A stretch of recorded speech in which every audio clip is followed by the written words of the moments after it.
আসসালামু আলাইকুম। এখন দেখবেন সংবাদ শিরোনাম। আগামী সপ্তাহে আসতে পারে এনসিপি, এবি পার্টি সহ কয়েকটি দলের নতুন জোটের ঘোষণা। বড় দলের বিকল্প গড়তে চান নেতারা। একসাথে ইলেকশন করার একটা প্ল্যান আমাদের। ঘিরে 64 জেলায় এসপি পদায়নের প্রজ্ঞাপন, ওসিদের নিয়োগ হবে লটারিতে। ভোটের প্রস্তুতি নিয়ে বিজিবির মহল। পুড়ে যাওয়া কড়াইল বস্তিতে দিশেহারা জীবন, ফায়ার সার্ভিসের তড়িৎ তৎপরতায় বড় দুর্ঘটনা থেকে বাঁচল পিজি হাসপাতাল। রংপুর 2 আসনে মনোনয়ন নিয়ে বিএনপির দুপক্ষের বিরোধ তুঙ্গে। টাঙ্গাইলের সখীপুরে দলীয় কোন্দলের জেরে নেতাকর্মীদের পদত্যাগের হিড়িক। এতক্ষণ দেখছিলেন সংবাদ শিরোনাম, এখন দেখবেন বিস্তারিত।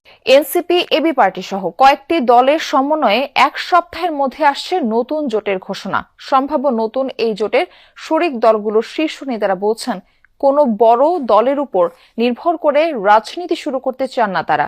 তবে বিএনপি ও জামায়াতের সাথে আসন সমঝোতার আলোচনার কথা অস্বীকার করেনি তারা।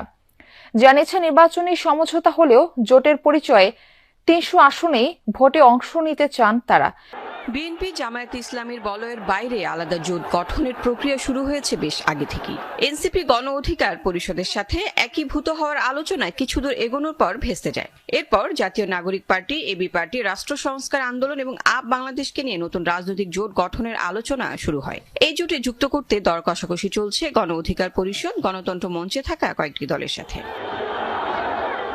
সম্ভাব্য নতুন এই জোটের নাম হতে পারে জুলাই জোট, গণতান্ত্রিক সংস্কার জোট বা তৃতীয় ধারার সমমনা জোট। জুলাই গণ অভ্যুত্থানের আকাঙ্ক্ষা বাস্তবায়ন, ধর্মীয় ফ্যাসিবাদ ও চাঁদাবাজ বিরোধী অবস্থান নতুন জোটের লক্ষ্য। শরিক নেতারা জানান, জোট গঠনের পাশাপাশি বড় দুই দলের সাথে নির্বাচনী সমঝোতায় আলোচনা চালিয়ে যাচ্ছেন তারা। একসাথে ইলেকশন করার একটা প্ল্যান আমাদের আছে, কিন্তু সেখানে সিট প্রাধান্য পাবে না, সেখানে পাবে অঙ্গীকারটা বাস্তবায়নের বিষয়টাকে আমরা প্রাধান্য দিব। পুরানো দলগুলোর মধ্যে যদি কোনো সম্ভাবনাময় প্রার্থী থাকে যে হয়তো ভালো, আমরা হয়তো মনে করছি যে উনি আমাদের জুলাই অভ্যুত্থানে ভূমিকা রেখেছেন, এরকম কাউকে আমরা সমর্থন দিতে পারি। প্রত্যেকটা দলের প্রবণতা এবং মতাদর্শিক অবস্থান জানি, এই ডিফারেন্সটাও আমরা কাটিয়ে উঠে একসাথেই যাবে। জোট হলে এই জোট যা কিছু করবে একসাথেই, মানে সামনের দিনগুলোতে একসাথেই মুভ করবে। মানে আমাদের নীতি এবং আমাদের রাজনীতির সাথে একটা বৃহত্তর যদি কমিটমেন্ট কারোর সাথে না হয়, তাহলে তার সাথে, যেমন সামনের সংসদ যারা সরকার গঠন করবে, যেহেতু এই জোট যদি যাকে সমর্থন দেবে তারা বা যাদের সাথে যাবে তাদের সরকার গঠন করার সম্ভাবনা অনেক বেড়ে যাবে।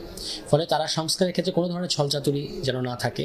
জোটের পক্ষ থেকে সমঝোতার ভিত্তিতে 300 আসনে প্রার্থী দিবে দলগুলো। বড় কোনো দলের সাথে আসন সমঝোতা হলেও নির্বাচনের মাঠে লড়বে জোট নিয়েই। তবে এই জোটের সব দল নির্বাচন কমিশনে নিবন্ধিত নয়। সেক্ষেত্রে প্রশ্ন, কোন প্রতীকে নির্বাচন করবে তারা? এই বিষয়ে এখনো ডিটেইলস আলাপ হয়নি। আমরা এটা দলীয়ভাবে সিদ্ধান্ত নিব। আমাদের দলীয় ফোরামে আমরা আলোচনাটা তুলে রাখছি। আপাতত চিন্তা যে স্বতন্ত্র একটা জায়গা তৈরি করা। গণভোট হবে, কিন্তু পরবর্তী সরকার যেন সংসদে দোহাই দিয়ে এইগুলোকে বাতিল করতে না পারে, সেই জন্য একটা অ্যালার্ট থাকা, এবং এইটা যদি আলোচনাটা ফলপ্রসূ হয় তাহলে এটা নির্বাচন কেন্দ্রিক জোট সমঝোতা এরকম কিছু হতে পারে। যে যার প্রতীক নিয়ে নির্বাচন করবে, বাকিরা সেখানে সাপোর্ট দেবে। আবার এমনও হতে পারে যে নির্বাচনের আগে মার্চ হয়ে একটা প্রতীকে সবাই নির্বাচন করতে পারে। এটা নির্বাচনী আইন, আমাদের দলীয় নেতাকর্মীদের বিভিন্ন দলের নীতি চিন্তার উপর নির্ভর করে এটা আমরা সিদ্ধান্ত নিব। নেতারা বলেন, নতুন করে ফ্যাসিবাদ যেন আবারও মাথাচাড়া দিয়ে উঠতে না পারে, এজন্য চাপ সৃষ্টিকারী গোষ্ঠী হিসেবে ভূমিকা রাখবে এই জোট। সংসদ এবং রাজপথ দুটাকে মিলিয়েই আমরা এই দাবিটা আদায় করার চেষ্টা করব। 3 ক্যাটাগরিতে লটারির মাধ্যমে এসপি নিয়োগ করা হয়েছে বলে জানিয়েছেন স্বরাষ্ট্র উপদেষ্টা মোহাম্মদ জাহাঙ্গীর আলম চৌধুরী। বুধবার এই সংক্রান্ত প্রজ্ঞাপনও জারি করেছে স্বরাষ্ট্র মন্ত্রণালয়। সচিবালয়ে সাংবাদিকদের স্বরাষ্ট্র উপদেষ্টা বলেন, 64 জেলার মধ্যে 18টিতে নতুন এসপি, বাকিরা বিভিন্ন জেলায় কর্মরত ছিলেন। পুলিশ সুপারদের মতো ওসিদেরও লটারির মাধ্যমে শিগগিরই বিভিন্ন জেলায় পদায়ন করা হবে বলেও জানান জাহাঙ্গীর আলম। উপদেষ্টা আরো বলেন, সার নিয়ে নীতিমালা হচ্ছে, সেখানে রাজনৈতিকভাবে ডিলার নিয়োগের কোনো সুযোগ থাকবে না। গ্যাসের দাম বাড়লেও সারের দাম আর বাড়বে না বলে আশ্বাস দেন তিনি। পেঁয়াজ সংকট প্রসঙ্গে উপদেষ্টা বলেন, নতুন পেঁয়াজ আসছে, দাম বাড়ার আর সম্ভাবনা নেই। জানান, ব্যবসায়ীরা আমদানি করতে চাইলেও কৃষকের স্বার্থে আমদানির অনুমতি দেওয়া হয়নি। যেইভাবে লটারি করার ওইভাবেই লটারি করেছি, এই ক্রাইটেরিয়া নির্ধারণ করছি, আইন শৃঙ্খলা পরিস্থিতির উপর নির্ভর করে, এবং ওই জেলাগুলি নির্ধারণ করে তারপর আমরা এসপিদেরও ওইরকম কর্তৃক করে দিব। 64 থেকে আমরা 15 আর 3 18 জন আমরা উঠে আনছি। 18 জন থেকে আমরা নতুন জন দিছি, আর যারা পুরানো ছিল ওখানে তারপরে ওই লটারি করে যারটা যেই জেলায় যার কপাল আসছে ওই জেলা সে করছে। অনাকাঙ্ক্ষিত পরিস্থিতি প্রতিহত করে জাতিকে সুষ্ঠু ও নিরপেক্ষ নির্বাচন উপহার দেবে নির্বাচন কমিশন। তফসিল ঘোষণার পর আইনশৃঙ্খলা পরিস্থিতি আরও ভালো হবে বলে মন্তব্য করেছেন প্রধান নির্বাচন কমিশনার এএমএম নাসির উদ্দিন। সকালে বিজিবির নির্বাচনী মহড়া পরিদর্শন শেষে এসব কথা বলেন তিনি। আগামী জাতীয় নির্বাচনকে কেন্দ্র করে বিজিবি সদস্যদের নিরাপত্তা মহড়া, যেখানে উঠে আসে ভোট কেন্দ্রের সহিংসতা থেকে উত্তরণের কার্যক্রম। বিজিবি সদর দপ্তরে আয়োজিত সংস্থাটির নির্বাচনী মহড়া পরিদর্শন শেষে কথা বলেন প্রধান নির্বাচন কমিশনার এএমএম নাসির উদ্দিন। উপস্থিত ছিলেন বিজিবি মহাপরিচালক মেজর জেনারেল মোহাম্মদ আশরাফুজ্জামান সিদ্দিকী। এ সময় প্রধান নির্বাচন কমিশনার বলেন, কেউ যদি নির্বাচন প্রতিহতের চেষ্টা করে তাদের বিরুদ্ধে কঠোর ব্যবস্থা নেওয়া হবে। আমরা এই ব্যাপারে সম্পূর্ণ ওয়াকিবহাল এবং সচেতন, যাতে শান্তি শৃঙ্খলা যাতে রক্ষা করেই আমরা যাতে নির্বাচনটা সুষ্ঠুভাবে করতে পারি। আর যারা প্রতিহত করার ঘোষণা দিচ্ছে, যারা সব ধরনের ব্যবস্থা আমরা নিব। তিনি বলেন, ভোট কেন্দ্রগুলো রেড, ইয়েলো ও গ্রিন জোনে চিহ্নিত করা হচ্ছে।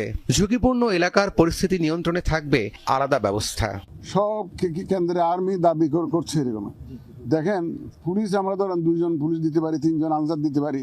আর্মি 1 জন 2 জন এরকম দেওয়া যায় না। আর্মি তো তাদের একটা কন্টিনজেন্ট হিসেবে তারা মুভ করে। জাতিকে সুষ্ঠু ও নিরপেক্ষ নির্বাচন উপহার দেওয়ার আশাবাদ ব্যক্ত করেন প্রধান নির্বাচন কমিশনার। ঝুঁকিপূর্ণ একটা ফোকাস থাকবে। করাইল বস্তিতে আগুনে গৃহহীন প্রায় 1,500 পরিবার দিন কাটাচ্ছেন খোলা আকাশের নিচে। মধ্যরাতে আগুন নিয়ন্ত্রণে এলেও সকাল থেকে আবাসস্থলে ফিরতে শুরু করে পরিবারগুলো। যদিও ঘর বলতে অবশিষ্ট নেই কিছুই, ফলে সবকিছু হারিয়ে মানবেতর জীবনযাপন করছে বহু মানুষ। খাবার পানীয় সংকটে বিভিন্ন সংস্থা পাশে দাঁড়ালেও ধ্বংসস্তূপ সরিয়ে আবারও ঘুরে দাঁড়াতে সরকারের সহযোগিতা চান তারা।